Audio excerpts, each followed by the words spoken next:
Did you know that in 1916, when John Rockefeller was 76 years old, his fortune was estimated at $1.5 billion, which is now the equivalent of about $400 billion. Rockefeller is generally considered the world's first billionaire. Imagine that you too can become rich and have such a fortune. All you need to know is John Rockefeller's wisest advice that has been working out for over 100 years. And if it's been tested over the years, that means they hold the key to absolute wealth. And here's another thing.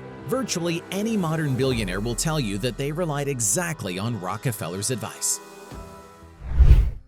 John Davidson Rockefeller first shot to fame in 1907 when he officially became the first billionaire in history. But unofficially, he is credited with philanthropy. John has even established a personal foundation which generously donated large amounts to education and medical research. Rockefeller also became the founder of the University of Chicago. There is a dark side to his life, though. It is because of the billionaire's entrepreneurial activities that antitrust laws were introduced against him in the US and Europe, because Rockefeller controlled 90% of the oil industry. It should be noted that domination of the entrepreneur's companies was reflected in the increase of oil quality and decrease of its cost, and the buyers liked it. However, the measures he took to strengthen his monopoly were undesirable. The company threatened competitors and secretly bought up bankrupt companies at low prices along with the adjacent railroads. Because of this, many people consider John Rockefeller's success undeserved and unfair. But shortly after this situation, the richest man in history issued a book titled How I Became a Billionaire, where he decided to reveal the factors that influenced his wealth. In fact, between the lines, John Rockefeller revealed to the world his main money secret, which every future millionaire should know. Lack of self-interest is a sure way to succeed. John Rockefeller writes that one should choose a life's work based on the question, where can I do the most good for society? In the book, he points out that those who have shown the highest concern for society and the world are entitled to expect the highest achievements and success in life. Businesses that genuinely care about the good of the greatest number of people are bound to be profitable. Useless companies, on the other hand, can bring neither profit nor success. Here is what John writes in his book, How I Became a Billionaire, when he was asked what advice he would give to a young man who is just choosing his path in life. If you're going to be really good at it, whether you're self-employed or an employee, don't go into it with the idea of making as much money as possible. Before you choose your vocation, ask yourself a question. In what area can I do the most good for society? Listen to the first thought that crosses your mind. With that in your mind, be bold and walk your chosen path, and each step will bring you closer to true success. Savvy tongues win in business. Rockefeller's partners and friends often compared him to a fox because he was very cunning and had a silver tongue. But John himself always said that it is important not to possess qualities, but to use them properly. So his original business strategy was that when meeting partners, he talked only about his company and didn't try to sell his services right away. This approach had the opposite effect, with partners expressing a desire to work with him. I learned very quickly that the most reasonable way to establish a business relationship was to announce the opening of a new company, but not to mention that we wanted orders. I simply told the wholesale commissioners that I was a representative of Clark & Rockefeller, told them about the foundation of the company, and in no way showed any desire to immediately formalize a business relationship with them. I then mentioned that we would be glad to provide our services, etc. at some later date. However, to our amazement, as if by magic, we began to receive orders one after another in such numbers that we could hardly keep up with him, writes Rockefeller. The key ingredient in the recipe for success. If you want to build a business, it is always worth observing decency in relations with partners, and you should not strive for short-term gain. John Rockefeller writes that entrepreneurs often justify themselves by saying they had no other options. However, if you accept the rules of fair trade for yourself and stick to this principle, it will be much easier to build your business. Responsible, thoughtful, and accurate execution of one's duties, doing business only by the rules of fair trade. Long-term success is impossible if the entrepreneur does not adhere to honest actions. These alone can inspire confidence in the merchant. It is this trust that is the capital which is always in value, and accumulating it is worth the effort. Do not stray from the straight, carefully trodden paths of trust and integrity. Do not seek to turn to some roundabouts of temporary rapid profits. Remember that it is impossible to always be a winner in everything, writes Rockefeller. Winners always have a plan. John Rockefeller writes that entrepreneurs often can't say what led to their success. They don't analyze information and they don't look at reports. He, on the other hand, always had a clear plan at the top of his agenda. He advises to always study in detail everything that somehow relates to your business. Thoroughly build your position so that in case of failures and blunders, you will always stand firmly on the ground. And it is important not to make things look better than they really are. Having a clear path, analysis, and having a plan B is the secret to success. Even before you start a business, think about whether you can achieve a victorious result. Always look ahead. It's amazing how many seemingly sober-minded businessmen get involved in ventures without even understanding the conditions under which they are taking that risk. The board of the Standard Oil Company has been rigorous in its reporting from day one. We always had a full understanding of where we made a loss and what made a profit. We never cheated ourselves, John writes. Why are the poor getting poorer and the rich getting richer? If you look at the life of an average person 30 to 40 years old, in most cases, they spend everything they earn. They often have numerous loans or borrow from friends until payday. All of this happens because they are not focused on creating assets that would help solve their financial problems. Financial slavery thrives in the 21st century, even though physical slavery was abolished long ago. A great quote by John Rockefeller is worth remembering here. He who works all day has no time to make money. This is true. People become millionaires in their free time, and people usually make money at work just to cover their expenses. So it's worth understanding that our main asset is time, and rich people know how to use it well. After all, if we look at an ordinary person's day, we see a picture that repeats from day to day. Going to work in the morning, coming back home in the evening, some cafe, beer, TV. Unfortunately, this is a very common routine of every average person. This routine unnoticeably limits our everyday, and being in this state longer and longer, a person sinks into the quagmire, which is practically impossible to get out from. The progress of such a person in the long run is minimal, especially if you consider that most people do not enjoy their work, and their income practically does not grow from year to year. But there is, as always, a way out of this situation. About it, next. The rich differ from the poor in what they do with their free time.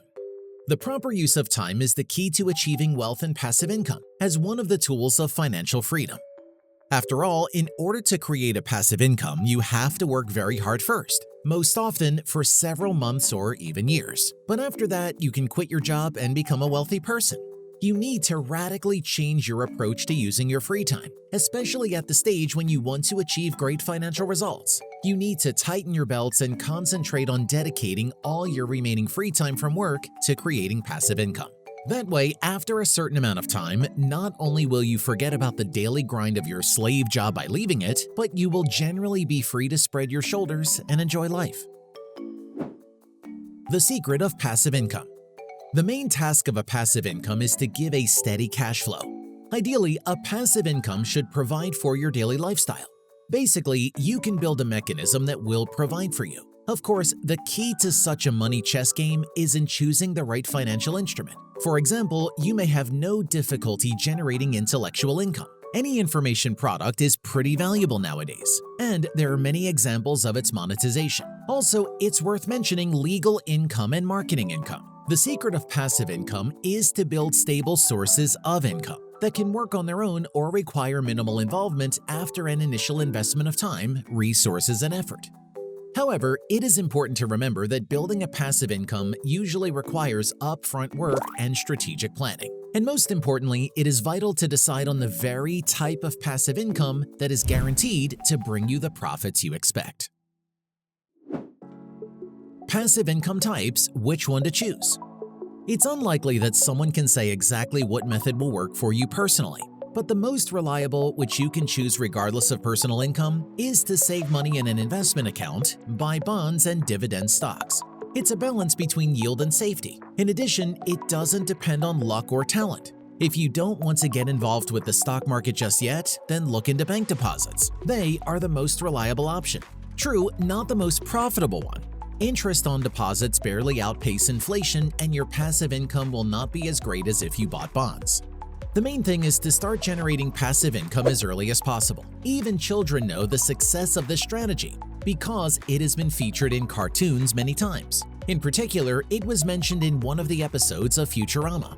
The main character finds himself in the year 3000. He remembers that in 1999, he had 93 cents left in his bank account. Turns out, over 1,000 years, 93 cents has turned into $4.3 billion.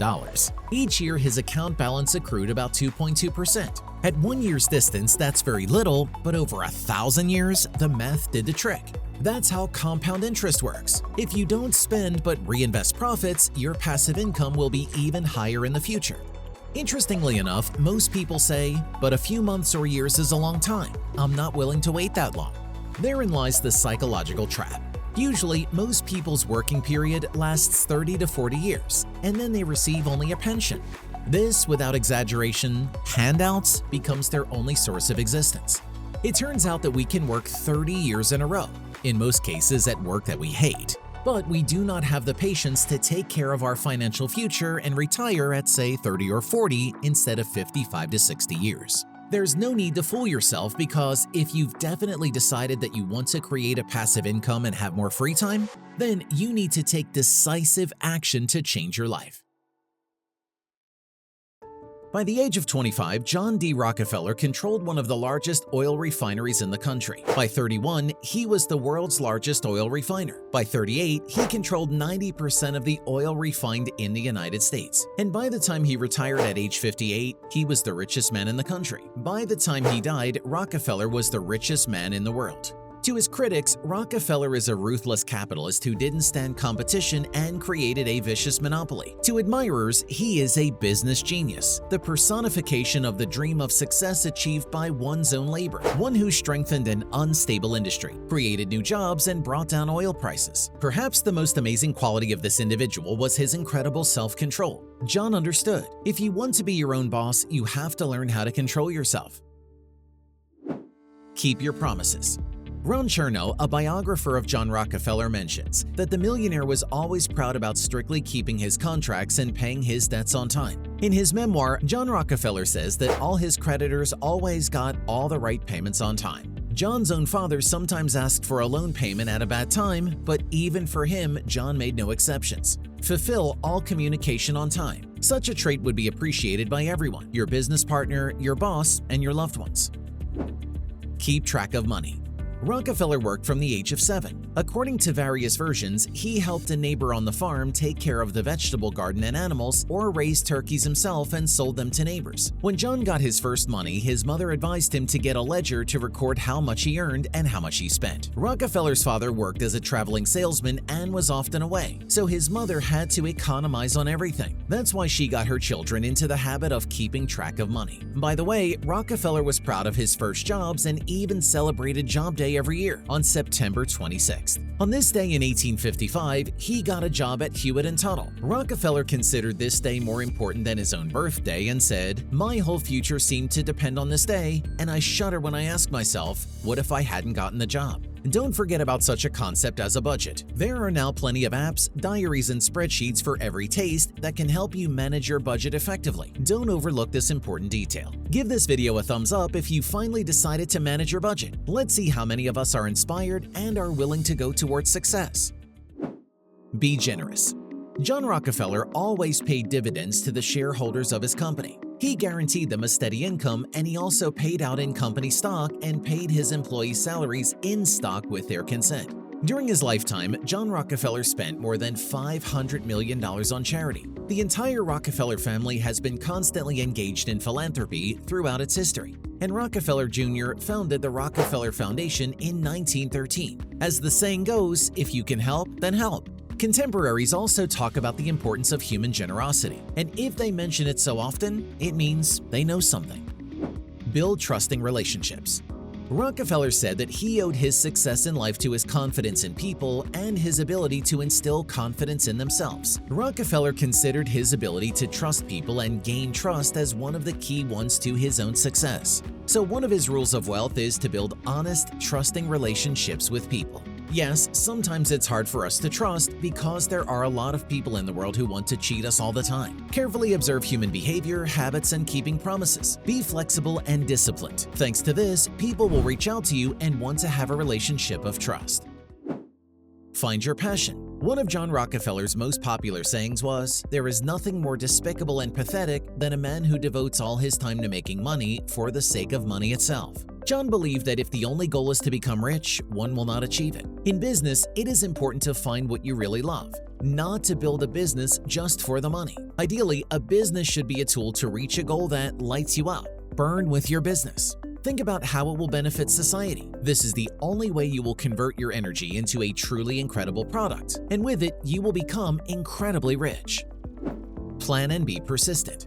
Rockefeller said that persistence can overcome anything. There are always force majeure events in business, even if you have planned everything and assessed all the risks. Rockefeller was often the first to do something. For example, before him, oil was only carried by horses and in wooden barrels. John Rockefeller decided to carry it in special tanks by rail. I don't think there is any other quality as essential to success of any kind as perseverance. Perseverance can overcome anything, even the laws of nature, Rockefeller said. When John's partners thought his actions were risky and didn't want to invest, he said he would invest himself, and all the profits would go to him. But the first millionaire didn't work just on enthusiasm. He always thought ahead and calculated what would be more profitable. That is why investors and business partners knew that if Rockefeller was ready to invest in a business alone, it was likely to be profitable.